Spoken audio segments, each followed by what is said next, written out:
DNA match हुआ?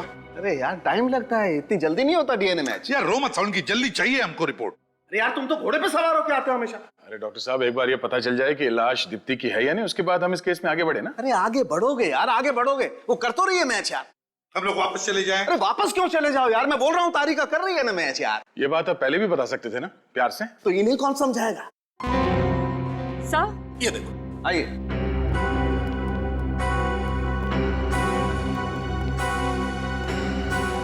DNA match हो गया सर। इस हेयर ब्रश पर मिले हुए बाल और फूलदान पर लगा हुआ खून एक ही औरत का है, और ये बॉडी से भी मैच हो रहा है। ये लाश दीप्ति की ही है। ये दोनों भी चीजें हमें दीप्ति के घर से मिली है। तो इसका मतलब है जिसे भी इस फूलदान से मारकर जलाया गया और फिर जिसकी लाश को 8वें मंजिल से नीचे फेंका गया, वो लाश तो दीप्ति की ही होनी चाहिए।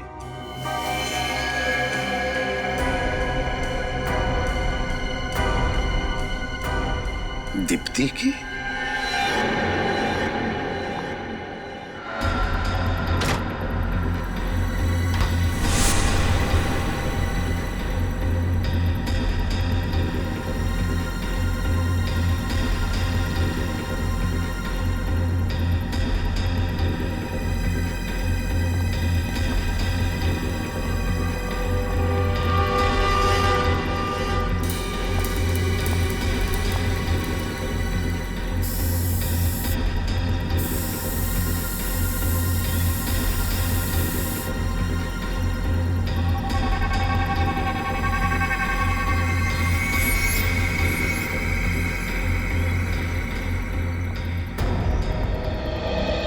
क्या मिला?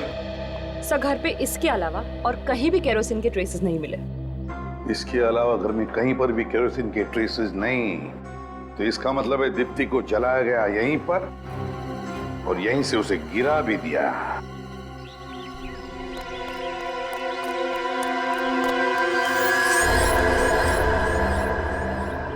इस शहर में कोई तो ऐसी जगह होगी जहाँ सीआईडी ना पहुंच सके। हाँ, ये जगह कुछ ठीक है। कुछ दिन यहीं डेरा जमा लेता हूँ।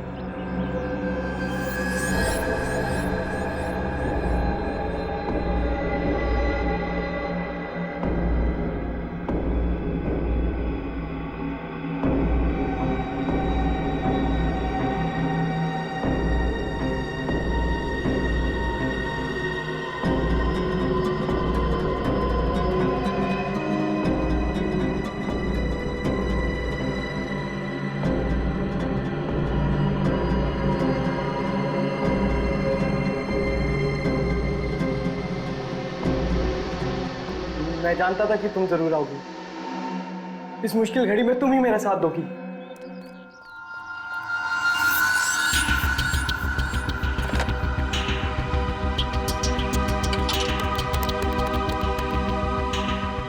फोन क्यों नहीं उठा रहा?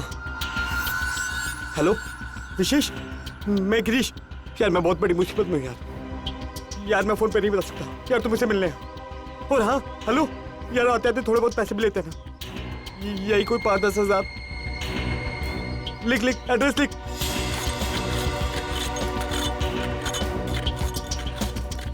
सर, यही वो जगह है जहां गिरीश ने फोन करके मुझे बुलाया था। कौन सी खोली में बुलाया था उसने? खोली नंबर 17। खोली नंबर 17? हाँ सर, लेकिन जब उसने मुझे फोन किया था तो वो काफी घबराया हुआ और डरा हुआ लग रहा था, मगर उसने ये नहीं बताया कि बात क्या हुई है। फोन करने के बाद अक्सर मुजरिम डरे हुए ही होते हैं, वरना इतना अमीर आदमी ऐसी चौल में आके क्यों छुपेगा? हाँ सर, हो सकता है। अरे भाई साहब, ये कोली नंबर 17 कहाँ पे है? आगे है। आगे? Thank you.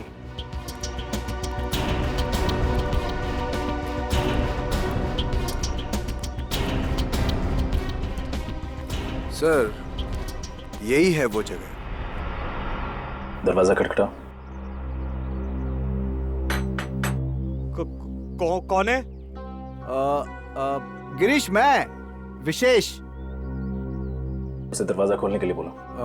दरवाजा खोल गिरीश। कोई और भी है तेरे साथ?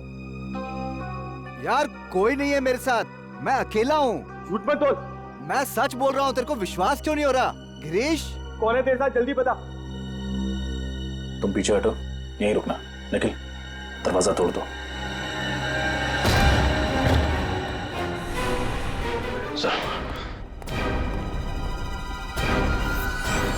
सीआईडी।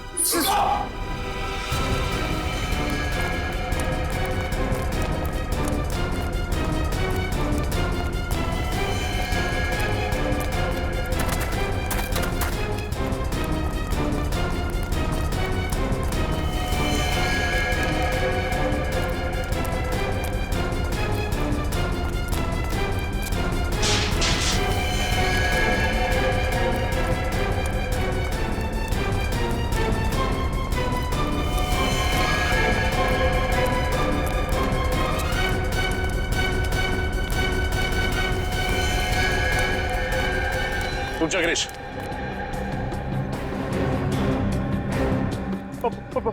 पास बताओ मेरे। मैं जेल नहीं जाऊंगा। गिरीश रुक जाओ। मैं कहता हूँ रुक जाओ वहीं पे, मैं जेल नहीं जाऊंगा। गिरीश पीछे खतरा है, रुक जाओ। गिरीश रुक जाओ। गिरीश पीछे खतरा है, रुक जाओ।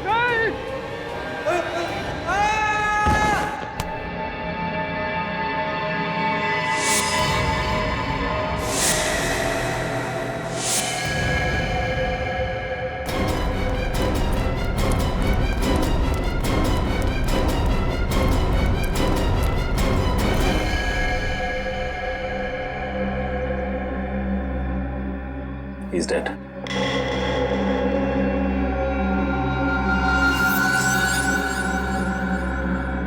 सर, हाथ पे जलने का निशान।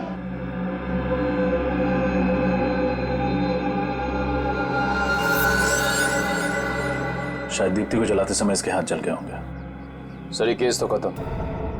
दीप्ति मर चुकी है, अब उसका खून भी।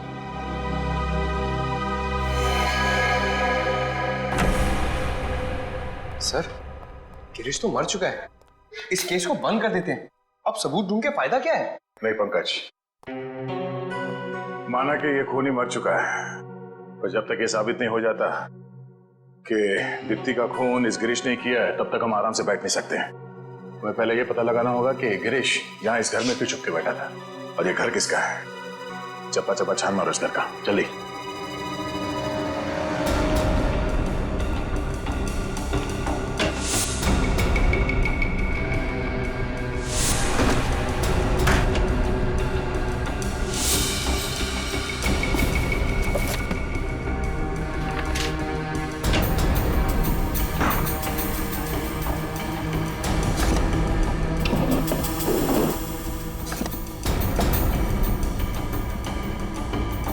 सर,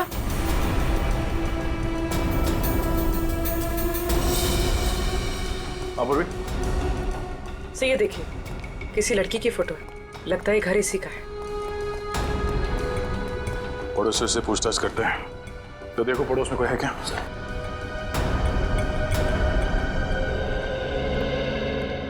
सर, ये दोनों पड़ोसी हैं सर। ये फोटो देखिए, आप इस लड़की को पहचानते हैं? ये तो मीनाक्षी है, यहीं पे रहती है। ये यहाँ अकेली रहती है या परिवार के साथ? इस बेचारी का आगे पीछे कोई नहीं है, अकेली ही रहती है ये। आप इसे पहचानते हैं? कौन है ये? कौन है सर? गिरीश नाम है इसका। ये यहाँ पे मीनाक्षी को मिलने नहीं आता था? साहब, हमने तो कभी देखा नहीं। अच्छा, ये मीनाक्षी कहाँ होगी, ये बता सकते हैं? वो तो कल रात ही चली गई। चली गई? कहाँ? कुछ बताया नहीं उसने। थैंक यू, आप लोग जा सकते हैं। नमस्ते। मीनाक्षी यहाँ से सामान लेके चली गई? कहीं ऐसा तो नहीं कि दीप्ति के खून में गिरीश के साथ ये मीनाक्षी भी मिली है? ये फोटो लेके चलते हैं और दीप्ति की नौकरानी गोपी, उसे ब्यूरो बुलाओ। देखते हैं वो क्या जानती है इस मीनाक्षी के बारे में। अच्छा, तो तुम दीप्ति और गिरीश के घर में काम करती हो? हाँ साहब, बर्तन, कपड़ा, झाड़ू, पोछा सब काम मैं ही तो देखती थी। दीप्ति और गिरीश, इनके बीच में संबंध कैसे थे? बहुत झगड़े होते थे साहब। इतना झगड़ा तो मैं और मेरा मर्द भी नहीं करते जितना साहब और मेम साहब करते थे। किस बात को लेकर झगड़े होते थे? छोटी छोटी बात पे झगड़ा होता था। साहब तो बस बहाना ढूंढते थे दीप्ति मैडम को डांटने और मारने का। अच्छा, जिस दिन दीप्ति का खून हुआ उस दिन आप कितने बजे आई थी काम पे? साहब मैं तो सुबह 11 बजे आई थी और दोपहर को 3 बजे सब काम निपटा के चली भी गई थी। सर सर, ये मीनाक्षी का कुछ पता नहीं चल रहा है। ना तो अपने घर वापस आई है और ना ही ऑफिस गई।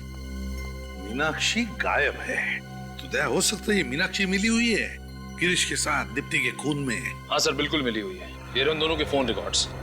पिछले 1 महीने में उन दोनों ने एक दूसरे से लगभग 40 से 50 बार फोन पे बात की है। क्या महीने में 40 से 50 बार फोन? इतने फोन तो मैं अपनी वाइफ को भी नहीं करता। सर मुझे लगता है ये गिरीश और मीनाक्षी के बीच ये प्यार का चक्कर चल रहा होगा और उसी वजह से दीप्ति को मार दिया गया। हो सकता है।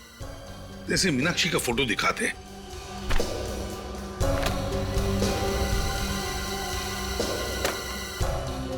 देखो, गौर से देखो इस फोटो को और याद करके बताओ कि तुमने इस औरत को पहले कभी देखा है? हो सकता है ये औरत गिरीश से मिलने आती होगी या फिर दीप्ति से उनके घर पर। नहीं साहब, इसे मैंने पहले कभी नहीं देखा। कभी नहीं देखा? इसका नाम मीनाक्षी है। मीनाक्षी। हो सकता है तुमने इसका नाम कभी पहले सुना हो, कभी पति पत्नी के झगड़ों में या फिर वो कभी बातें करते थे तभी। याद करो। सुना है? नहीं साहब। नहीं। सर हो सकता है गिरीश मीनाक्षी को घर पे तब बुलाता होगा जब घर पे कोई और ना होता हो सकता है। दया, बिल्डिंग के वॉचमैन से पता करते हैं या फिर पड़ोसियों से भी पूछताछ करते हैं। शायद किसी ने देखा होगा, है ना? इस लड़की का नाम मीनाक्षी। क्या आप लोगों ने इसे कभी दीप्ति और गिरीश के घर जाते हुए देखा था? हाँ, ये तो अक्सर आया करती थी इनके घर। हफ्ते में 2-3 चक्कर तो लग ही जाते थे इसके। अच्छा, जिस दिन दीप्ति का खून हुआ क्या उस दिन ये लड़की यहाँ आई थी?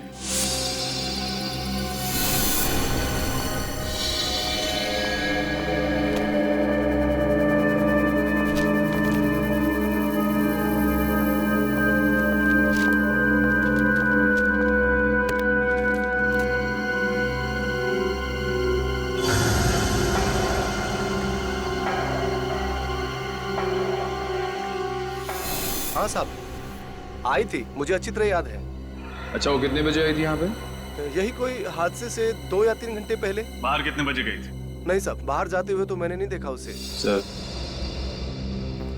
सर मतलब दीप्ति के खून में जरूर मीनाक्षी का हाथ है। हाँ सर, उसने और गिरीश ने पहले दीप्ति को मारा और जब यहाँ भगदड़ मच गई तो दोनों दबे पांव भाग निकले।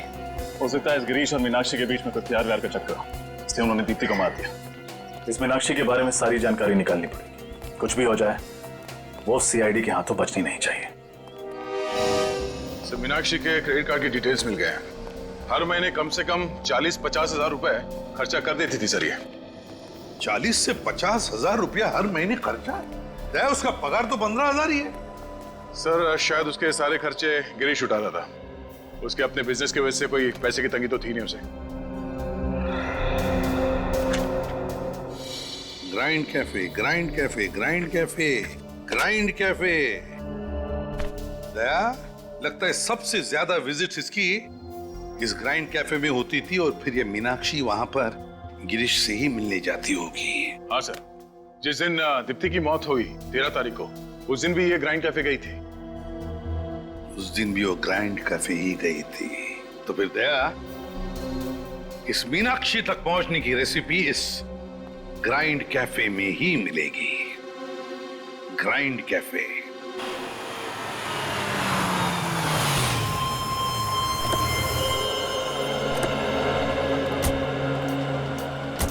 सर, मैंने सुना है इस रेस्टोरेंट के सैंडविचेस बड़े टेस्टी है।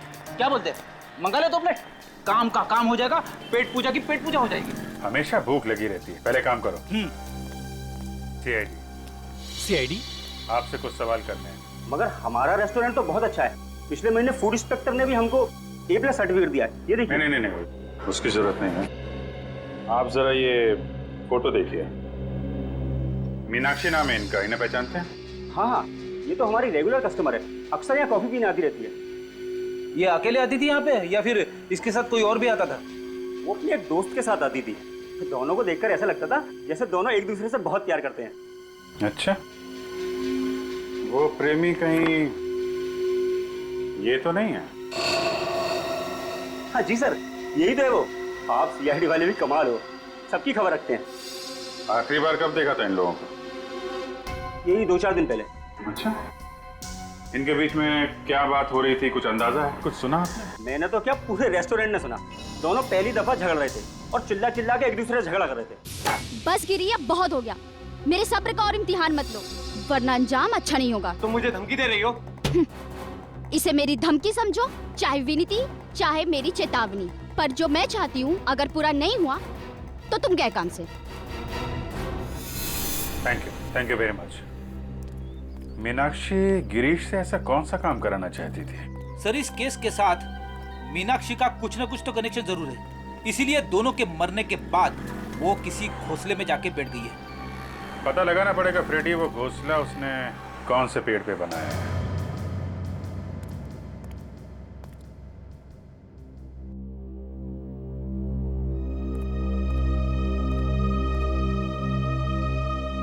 क्या बात है सर, आप कुछ परेशान लग रहे हैं? नहीं फ्रेडी, अब कोई बात नहीं, बस केस के बारे में सोच रहा था। नहीं सर, कुछ और बात है, बताइए ना। मैं किसी से नहीं कहूंगा, प्रॉमिस।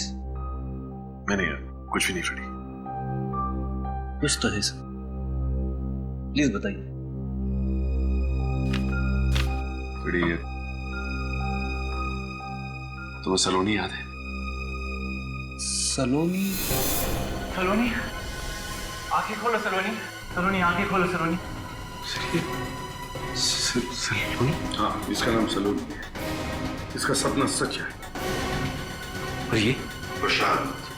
सलोनी, उसका पति।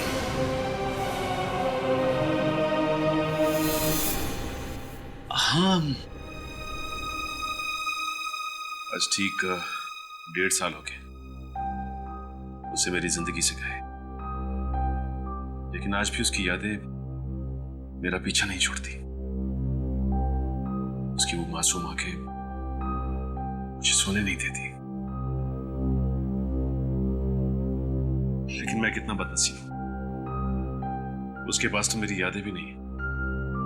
उसे तो ये भी नहीं पता कि उसकी जिंदगी में सचिन नाम का कोई इंसान आया भी था कभी।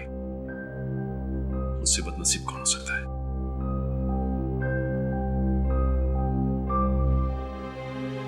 बीते हुए कल की अतीत में रहकर खुद को कितना तकलीफ देते रहेंगे।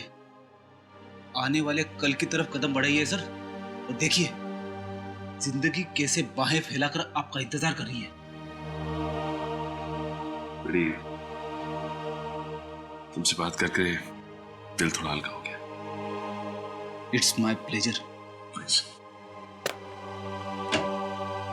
आइए सर, ये रहा विशेष। ये कह रहा है कि ये नहीं जानता कि मीनाक्षी कहाँ है। देखो विशेष, मीनाक्षी का फोन बार बार बंद आ रहा है और हमें उस तक पहुंचना बहुत जरूरी है। इसलिए मीनाक्षी कहाँ है साफ साफ बताओ, वरना बहुत बुरा होगा। सर, मैं आपके इस ऑफिसर से 50 बार बोल चुका हूँ सर, मुझे नहीं मालूम मीनाक्षी कहाँ है। कैसे नहीं मालूम? कैसे नहीं मालूम? गिरीश के सबसे अच्छे दोस्त थे तुम, और तो उसके बिजनेस पार्टनर भी। तो फिर तुम्हें कैसे नहीं मालूम?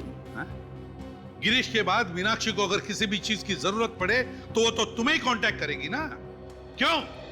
मीनाक्षी ने मुझे कभी कांटेक्ट नहीं किया सर, और अगर वो मुझे कांटेक्ट करेगी तो मैं खुद आप लोगों को बता दूंगा। सर, मैं ही आपको मीनाक्षी की चौल तक लेकर गया था और मैंने ही गिरीश तक आप लोगों को पहुंचाया था सर। पर मुझे नहीं पता था कि मेरे ऐसा करने से उसकी मौत हो जाएगी सर। देखिए, गिरीश की मौत एक हादसा है और उसकी मौत अपनी गलती से हुई है, नीचे गिरने से, और उसका दोष आप हमें मत दीजिए। देखिए, मैं किसी को दोष नहीं दे रहा, पर आप लोग मेरा यकीन क्यों नहीं करते?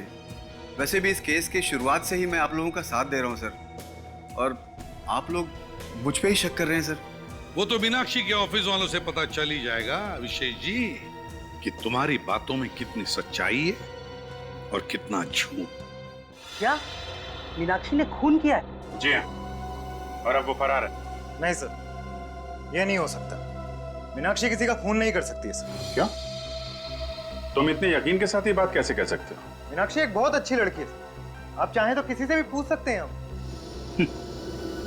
जिस तरीके से तुम मीनाक्षी की वकालत कर रहे हो, कहीं कोई खास लगाव तो नहीं है तुम्हारा मीनाक्षी के साथ?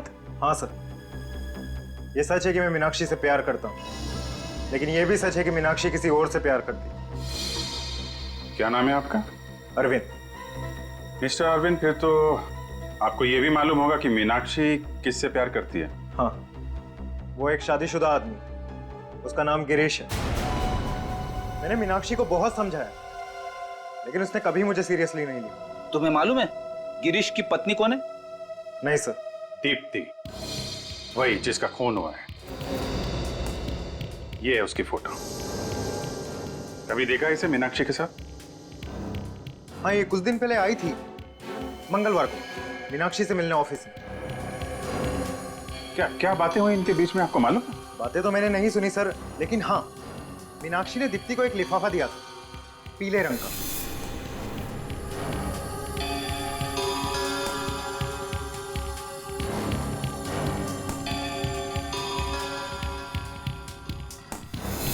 लिफाफा? क्या था उस लिफाफे में? सर, ये तो मुझे नहीं पता, लेकिन हाँ, वो लिफाफा काफी बड़ा था। उसके बाद? हाँ, उसके बाद दीप्ति ने कहा कि वो वैशाली नगर जा रही है। वो बाहर से ऑटो लेके निकल गई। अच्छा, जब ये लोग बात कर रहे थे तो उनका अंदाज कैसा था? I mean, लड़ झगड़ रहे थे, गुस्से में थे, या फिर? नहीं सर, वो तो दोस्तों की तरह बात कर रहे थे। इनफैक्ट मीनाक्षी ने तो जाते वक्त उसे गले भी लगाया था और कहा था कि वो जल्द ही मिलेंगे। अच्छा, तो दोनों दोस्त हैं। ठीक है, थैंक यू वेरी मच। आपको क्या लगता है सर, उस लिफाफे में क्या हो सकता है जो मीनाक्षी ने दीप्ति को दिया? कोई ऐसी चीज जिसकी वजह से ये सारा बवंडर मचा हुआ है। लेकिन ऐसा पीला लिफाफा दीप्ति के घर में मिला नहीं ना? सर, कहीं इस दीप्ति के दो घर तो नहीं है?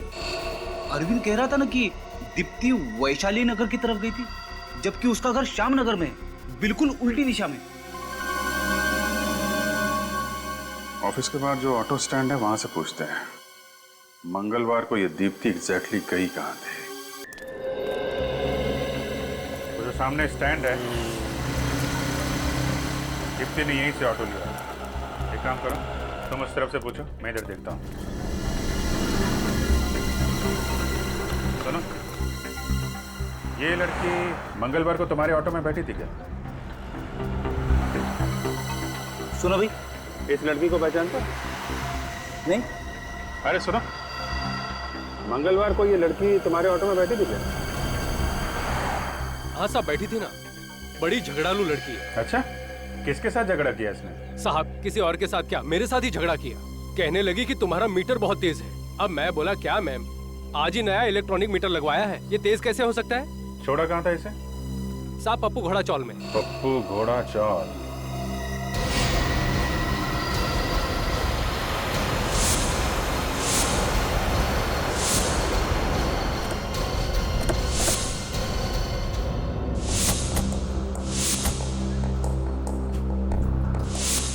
तो दीप्ति रिक्शा में बैठ के यहाँ पे आती थी इस चौल में? सर, मगर दीप्ति का इस जगह क्या काम? कुछ तो गड़बड़ है। यहाँ आने की वजह क्या है वो तो पूछताछ के बाद ही पता चलेगा। सब काम पे लग जाओ।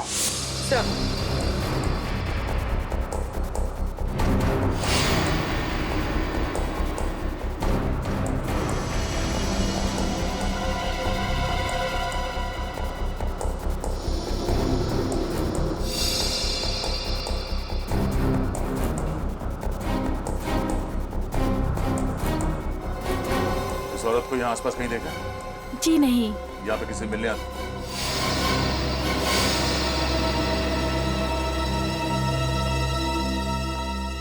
दीप्ति की नौकरानी गोपी यहाँ क्या कर रही है? हेलो निखिल, तुम सब पीछे वाली गली में आओ जल्दी।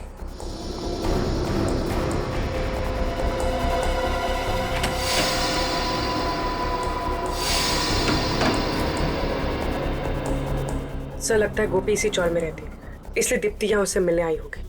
बड़ी अजीब बात है, मैंने ऐसा बहुत कम सुना है कि अपने घर पे काम करने वाले लोगों से मिलने के लिए कोई उनके घर जाता है। सर हो सकता है दीप्ति के खून में मीनाक्षी के साथ साथ गोपी का भी हाथ हो। अभी पता चल जाएगा। कौन? दरवाजा खोलो। आप लोग यहाँ? लगता है हमें यहाँ देखकर तुम्हें ज्यादा खुशी नहीं हुई। नहीं नहीं, ऐसी बात नहीं है। तो कैसी बात है? अंदर आइए ना, आपके लिए चाय बनाती हूँ। नहीं नहीं, तकलीफ मत कीजिए, चाय हम आपको पिलाएंगे जेल में। जेल में? जी हाँ, दीप्ति का खून किया है तो जेल तो जाना ही पड़ेगा। ये आप क्या कह रहे हैं? मैं ऐसा क्यों करूंगी? मैं मैडम जी को क्यों मारूंगी? मीनाक्षी के कहने पे। देखो सच सच बताओ, दीप्ति यहाँ पे आती थी ना तुमसे मिलने के लिए? हाँ, मरने से पहले यहाँ पे आई थी ना वो? हाँ साहब, आई थी। वो अपनी अमानत रखना चाहती थी मेरे पास। कैसी अमानत? 1 मिनट।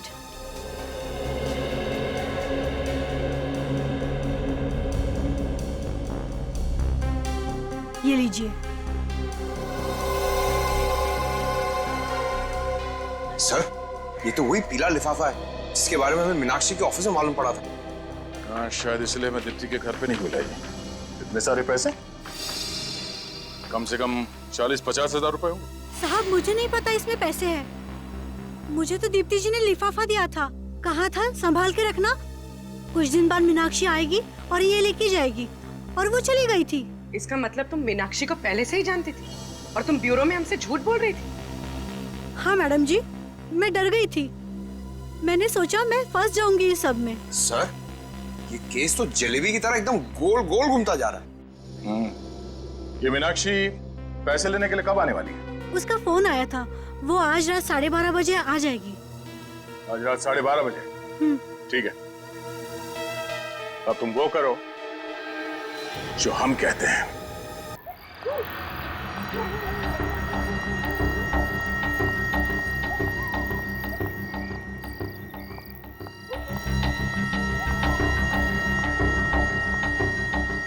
गोपी, गोपी जल्दी से दरवाजा खोलो। कौन? मैं, मीनाक्षी, और कौन? जल्दी से वो लिफाफा दे दो। हाँ जल्दी करो। ये लीजिए। तुमने ये लिफाफा खोला तो नहीं ना? नहीं। ठीक है।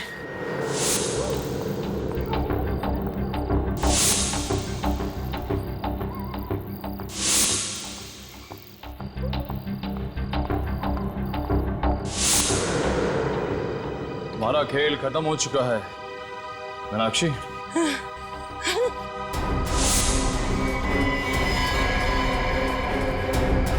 जलेबी खाओगी?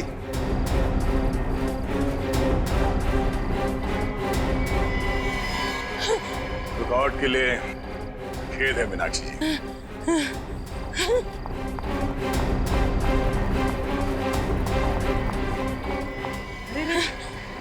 कहाँ भाग रही? कहाँ भाग रही? तुम मुझे छोड़ दो, मुझे छोड़। तुम चाहे तो ये सब पैसे ले लो, मगर मुझे छोड़ दो मुझे प्लीज।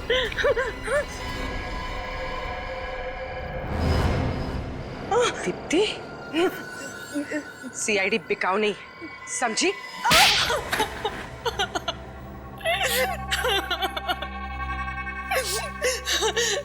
हाँ, ये पूरा का पूरा प्लान मेरे ही बनाया था।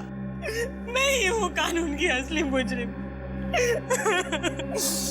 मुझे लगा कि गिरीश को मारकर उसकी पूरी दौलत मेरी हो जाएगी। और मीनाक्षी को तुमने अपने प्लान में मिला लिया। मीनाक्षी गिरीश से प्यार करती थी ना? कोई प्यार नहीं करती थी वो सिर्फ और सिर्फ गिरीश के पैसों से प्यार करती थी। और इसीलिए मैंने उसे कहा कि गिरीश को मार डालते हैं और उसकी दौलत 2 हिस्सों में बांट लेंगे, आधा उसका और आधा मेरा। मगर उसे क्या पता था कि तुम्हारे दिमाग में सारा माल अकेले हड़पने की प्लानिंग चल रही है? नादान थी वो, मेरे इरादों से बिल्कुल अनजान थी वो। उसे लगा कि मैंने उसे घर बुलाया है गिरीश को मार डालने के लिए। वो नहीं जानती थी कि वो खुद ही मरने वाली है।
के मुताबिक मैंने उसकी लाश जला दी।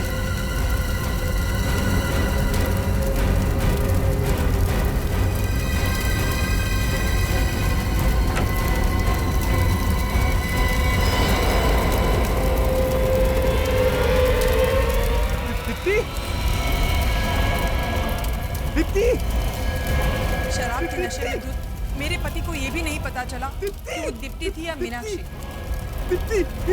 कायरों की तरह वो वहां से भाग गया।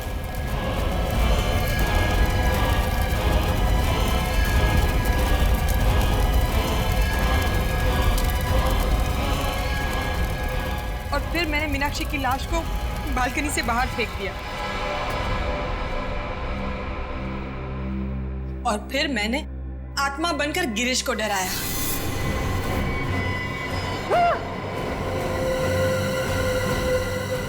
वो डरकर भाग गया और आप लोगों से बचते बचते वो खुद ही अपनी जान गंवा बैठा। पर तुमने मीनाक्षी से पैसे लेकर वो पैसे अपनी नौकरानी को क्यों दिए? क्योंकि मुझे उसके सामने दुखियारी बीवी की एक्टिंग करनी थी और इसीलिए मैंने उससे पैसे उधार लेने का नाटक किया और वही पैसे नौकरानी को दे दिए। माना कि तुम्हारा पति तुम पर अत्याचार करता था, शराब पीता था और तुम्हें मारता था, पीटता था, पर तुम कानून के पास जा सकती थी, कानून का सहारा ले सकती थी, कानून उसे रोक सकता था। हम यही चाहते हैं कि जो भी पति अपनी पत्नी पर अत्याचार करे उसे कड़ी से कड़ी सजा होनी ही चाहिए। मगर तुमने कानून को अपने हाथ में ले लिया। नतीजा क्या हुआ? नुकसान करवा लिया ना तुमने अपना ही। कभी अपने बेटे के बारे में सोचा तुमने? कभी ख्याल आया उसका? ये नहीं सोचा ये सब करने के बाद जब तुम पकड़ी जाओगी, जेल में जाओगी, तब उसका क्या होगा? मुझे क्या पता था कि मैं पकड़ी जाऊं। मुझे लगा कि मैं सारी दौलत लेकर कहीं दूर चली जाऊंगी और अपने बेटे के साथ एक नई जिंदगी की शुरुआत करूंगी। नई जिंदगी की शुरुआत करूंगी अपने बेटे के साथ। हो गई शुरू तुम्हारी नई जिंदगी, पर जेल में। अफसोस, अपने बेटे के लिए भी तुमने एक नई जिंदगी शुरू करवा दी, माँ बाप के बिना की जिंदगी। जब तुम्हारा ये बेटा बड़ा होकर तुमसे सवाल करेगा कि माँ बताओ क्यों वंचित रहा मैं माँ बाप के प्यार से अपने बचपन में, तब क्या जवाब दोगी? बताओगी सच्चाई? नहीं ना? बहुत गलत किया तुमने दीप्ति, बहुत गलत किया। प्लीज सर कुछ कीजिए। किससे बात कर रहे हो? डीसीपी चित्रोले साहब से या फिर सूरज से? किसी से नहीं सर। लाओ फोन इधर लाओ।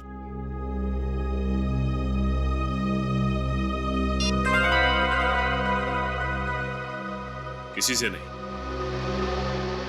देखो पंकज, हमें ये तो नहीं मालूम कि डीसीपी चित्रोले साहब तुम्हें और सूरज को यहाँ पे क्यों लेके आए थे, लेकिन हाँ, सूरज को तो यहाँ से बहुत दूर ले जा चुके हैं वो, और तुम अभी भी हमारे साथ ब्यूरो में काम कर रहे हो, और हम नहीं चाहते कि तुम ऐसा कोई काम करो जिससे आगे चल के तुम्हें पछताना पड़े। सर ऐसा कुछ भी नहीं होगा सर, आप खामखा परेशान हो रहे हैं। पंकज, हम खामखा परेशान नहीं हो रहे, हम अच्छी तरह से जानते हैं केस के दौरान तुम क्या गुल खिलाते हो। सर अगर आप उस लैपटॉप की बात कर रहे हैं सर, तो वो तो एक इत्तेफाक था।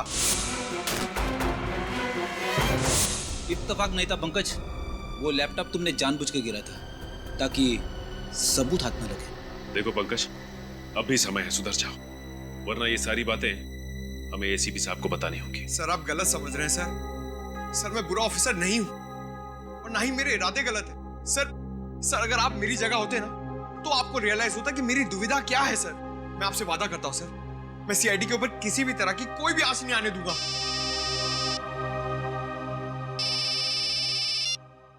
हेलो, क्या जली हुई लाश कहां पे?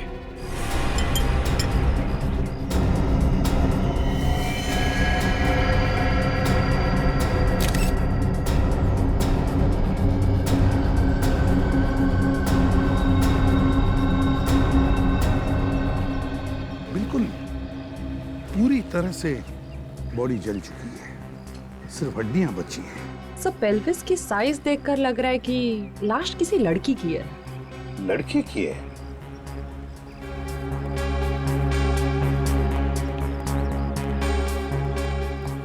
कौन है ये? कुछ बता सकते हो? मालूम है तुम्हें? सर ये जरूर दीप्ति की ही लाश है। दीप्ति? कौन दीप्ति? सर ये इसी बिल्डिंग में रहती है। तुम्हें कैसे पता ये दीप्ति है? सर मैंने पूरी बिल्डिंग चेक की है, बाकी सब लोग यही हैं। दीप्ति और उसका पति गिरीश यहाँ पे नहीं है।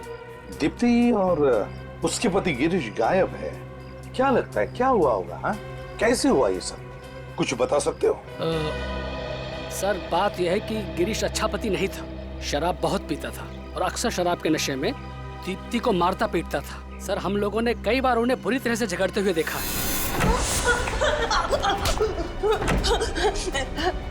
ये तुझे पहले सोचना चाहिए था। गिरीश छोड़ दो, नेक्स्ट टाइम से मैं दाल ठीक से बनाऊंगी, नमक ज्यादा नहीं पड़ेगा, माफ कर दो मुझे प्लीज। खाना बनाना नहीं आता तो शादी क्यों की?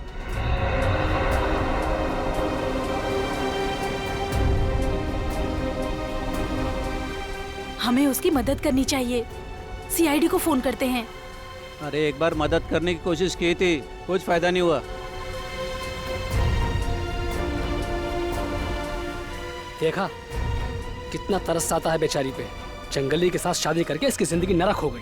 तो तुम्हारे कहने का मतलब है कि ये दीप्ति को उसके पति गिरीश ने मारा है? जी सर। अच्छा, अगर गिरीश ने दीप्ति को मारा है तो बेचारी चीखी होगी, चिल्लाई होगी, किसी ने कुछ तो सुना होगा। नहीं सर, हम लोगों में से किसी ने भी उसके चीखने चिल्लाने की आवाज नहीं सुनी। अगर आप लोगों ने इनके झगड़ों के बारे में हमें पहले ही खबर दे दी होती तो आज शायद एक मासूम जान बच जाती। कौन से माले पे रहती थी ये दीप्ति? सर ये 8वें फ्लोर पे रहती थी।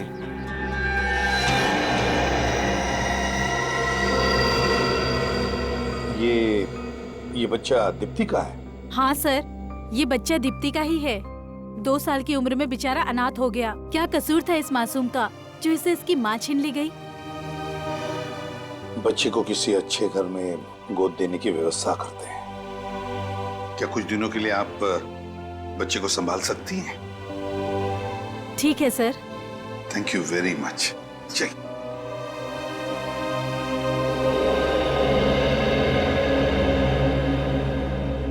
जब आप घर के अंदर आए तो क्या घर का दरवाजा खुला था?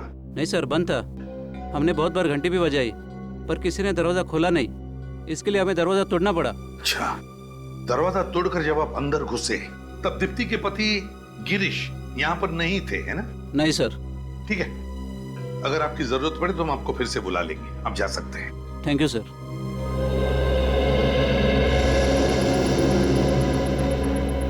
रजत, श्रेया, घर की अच्छी तरह से तलाशी लो, अच्छी तरह से देखो क्या दीप्ति को यहीं पर जलाया गया था या कहीं और?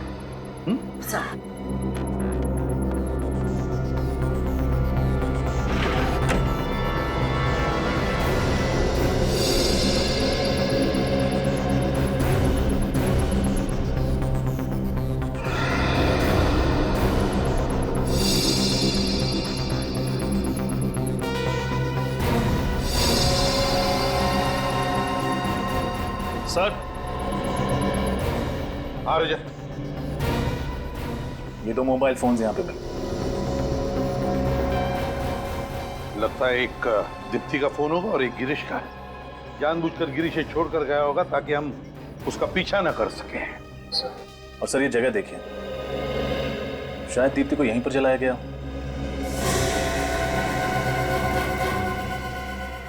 लगता तो ऐसा ही है, पर फिर और यहां से फेंका भी गया होगा। सर ये केरोसिन का कैन मिला है।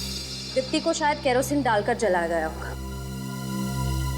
अगर मान भी लिया कि दीप्ति को यहाँ पर जलाया केरोसिन डालकर, तो यहाँ पर ये पर्दे भी तो हैं। पर्दे पे कोई जलने के निशान नहीं है। अपने आप को बचाने के लिए दीप्ति भागी होगी ना, दीवारों पर टकराई होगी, फर्नीचर से टकराई होगी, चीखी चिल्लाई होगी, किचन बाथरूम में गई होगी पानी के लिए। लेकिन यहाँ पर तो ऐसा कोई भी निशान नहीं। ना पड़ोसी कह रहे कि उसने कोई चीखने चिल्लाने की आवाज भी सुनी, समझ में नहीं आता है क्या हुआ होगा यहाँ पर। सर हो सकता है दीप्ति पहले से ही बेहोश हो। यस सर, या फिर पहले ही मर चुकी और गिरीश ने सिर्फ उसकी लाश को जलाकर यहाँ से फेंक दिया ताकि लोगों को लगे कि दीप्ति के साथ जो हुआ वो सिर्फ एक हादसा था। समझ में नहीं आ रहा क्या हुआ होगा यहाँ पर। ये क्या है?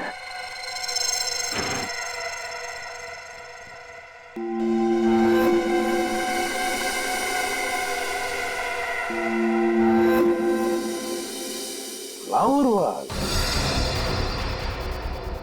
ये तो खून है। फ्लावर वास पर खून? कहीं इस फ्लावर वास से दीप्ति को मारा तो नहीं होगा? एक काम करो, घर में देखो कोई लेडीज हेयर ब्रश है क्या? शायद दीप्ति का हेयर ब्रश हो। उसमें से अगर दीप्ति का एक बाल भी मिला ना तो उसके साथ मैच करके देखते हैं कि डीएनए मैच होता है क्या। सर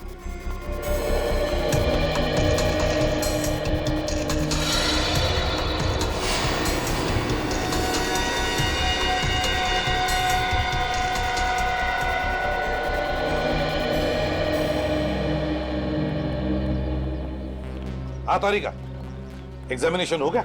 हाँ सर, मैं लाश को फोरेंसिक लैब ले जा रही हूँ। ठीक है, चलो।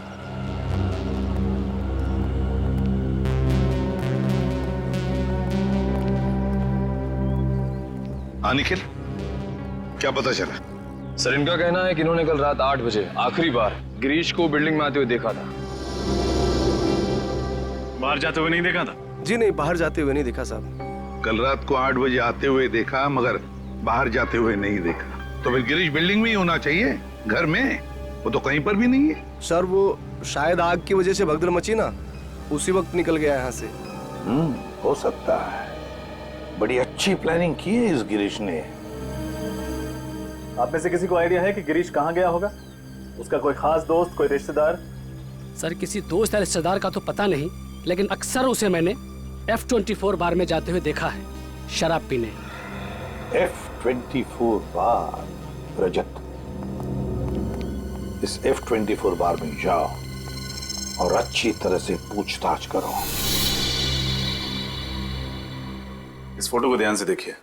ये आदमी यहाँ आता है शराब पीने? हाँ, ये अक्सर यहाँ आते हैं लेकिन आज आए नहीं। आज नहीं आया? अच्छा, यहाँ पे अकेले आता था या इसके साथ कोई और भी आता है? नहीं, एक और आदमी के साथ आता था ये। और वो भी आज नहीं आया? नहीं सर, वो वहाँ अंदर है, पहले नंबर टेबल पर, ग्रे टी शर्ट में। Thank you. क्या बात है, आज अकेले अकेले? तुम्हारा ये दोस्त नहीं है? गिरीश? आप लोग गिरीश को कैसे जानते हैं? हम गिरीश के रिश्तेदार हैं, उसके ससुराल से आए हैं। अच्छा, ससुराल वाले, मतलब दीप्ति के सगे संबंधी? नहीं, सीआईडी वाले। सीआईडी? सर सब ठीक तो है ना? बैठो बैठो। ठीक तो कुछ भी नहीं है। गिरीश कहाँ है? सर मुझे नहीं पता, अपने घर पे होगा सर। अगर घर पे होता तो हम तुमसे पूछते। सर वाकई मुझे नहीं पता है, बल्कि आज तो उसने मेरा फोन भी पिकअप नहीं किया सर। अच्छा, गिरीश और उसकी बीवी दीप्ति के बीच में संबंध कैसे हैं? सर बहुत झगड़ा होता है उन दोनों के बीच में सर। मुझे तो ये समझ में नहीं आता कि आखिर उन दोनों ने एक दूसरे में क्या देखकर शादी की। सर मुझे अच्छी तरह से याद है, एक भी दिन ऐसा नहीं गुजरता जिसमें कि वो दोनों साथ साथ हंसी खुशी रहते हो। गिरीश ने दीप्ति का खून कर दिया। क्या? गिरीश की कोई भी मदद तुम्हें भी मुझे बना देगी। अगर वो तुम्हें कांटेक्ट करता है तो तुम हमें कांटेक्ट करना है। और हाँ, दारू पीना छोड़ दो, इससे कोई हल नहीं निकलता।